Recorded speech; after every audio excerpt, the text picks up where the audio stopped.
Olá, bem-vindos a mais uma análise aqui do canal.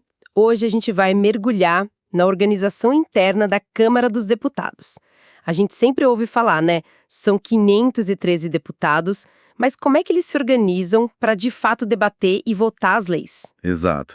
A resposta, sim, ela está nas figuras dos líderes, nos blocos parlamentares e naqueles conceitos de maioria e minoria. E é sobre isso que a gente vai falar. Vamos analisar o que dizem os artigos 9 a 13 do Regimento Interno. Que são a base, né? São a regra do jogo que define como as forças políticas atuam lá dentro. Perfeito. Então, vamos começar pelo básico. Os deputados se agrupam por partido e cada partido escolhe seu líder. Mas o que exatamente um líder faz? Olha, o artigo 10 detalha isso muito bem. O líder não é só um porta-voz, sabe? Imagino que não. Ele tem prerrogativas que são cruciais. Por exemplo, ele pode encaminhar a votação, ou seja, orientar a bancada a votar sim, não ou se abster. Ah, então é ele que dá a linha para o resto do partido seguir. Exatamente. E mais, ele indica membros para as comissões, registra candidatos para a mesa diretora, ele é o grande articulador do grupo dele. E tem um detalhe importante no artigo 9, né? Líderes e vice-líderes não podem fazer parte da mesa diretora. Sim, isso é fundamental. Garante uma certa separação entre a articulação política, que é o jogo de interesses, e a direção dos trabalhos, que deveria ser, mais isenta. Certo, para não misturar quem joga com quem apita o jogo. Essa é a ideia. Bom, agora a coisa começa a ficar mais interessante. Além dos líderes de partido, tem as lideranças do governo e da minoria. Sim, e aqui o regimento formaliza o jogo de poder. O artigo 13 define quem é quem. E como é essa definição? A maioria é o partido ou o bloco parlamentar que tem a maioria absoluta dos deputados. Se ninguém tem, aí é simplesmente o maior grupo. Ok. E a minoria é o grupo que vem logo depois em tamanho, mas que tem uma posição diferente da maioria em relação ao governo. Basicamente, a oposição formalizada. Exato. E o regimento dá armas para esse jogo.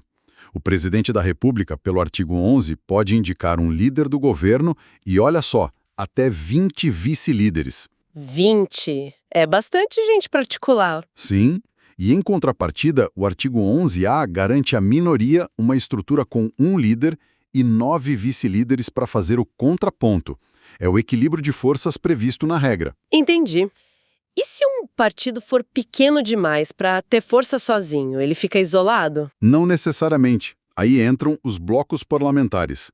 É como se fosse uma aliança estratégica. A famosa a união faz a força. O bloco precisa ter no mínimo 3% dos membros da Câmara. E qual é a vantagem? Ao entrar no bloco, os partidos abrem mão de suas lideranças individuais para ter uma liderança de bloco, uma voz comum. Isso aumenta o poder de negociação, o tempo de fala, o espaço nas comissões. É uma troca, então. Perde-se a liderança individual, mas ganha-se poder coletivo. É essa a lógica. E tem uma regra de estabilidade importante. Qual? Se uma bancada sai de um bloco, ela não pode formar ou entrar em outro na mesma sessão legislativa, no mesmo ano. Ah, isso é para evitar o troca-troca constante, imagino. Isso, para dar mais estabilidade para as alianças que são formadas. Então, para a gente resumir, essa estrutura toda de líderes, blocos, maioria e minoria é a engrenagem que organiza o debate político na Câmara. Perfeito. É como as 513 vontades individuais se transformam em força coletiva para conseguir aprovar ou rejeitar projetos. É o que transforma o caos em um caos organizado. Um caos organizado, exatamente. E isso deixa uma reflexão, né? Qual? Considerando essas regras que forçam a criação de grandes grupos, de que maneira a fragmentação partidária que a gente tem no Brasil impacta a formação de maiorias e a capacidade de um governo conseguir aprovar sua agenda? É o grande quebra-cabeça da governabilidade brasileira. Sem dúvida. Uma ótima provocação para quem nos assiste pensar a respeito. Bom, e para testar os conhecimentos, nós preparamos algumas questões no link aqui na descrição, tá? Se você gostou desta análise, não se esqueça de curtir o vídeo, ajuda muito o nosso trabalho. Até a próxima!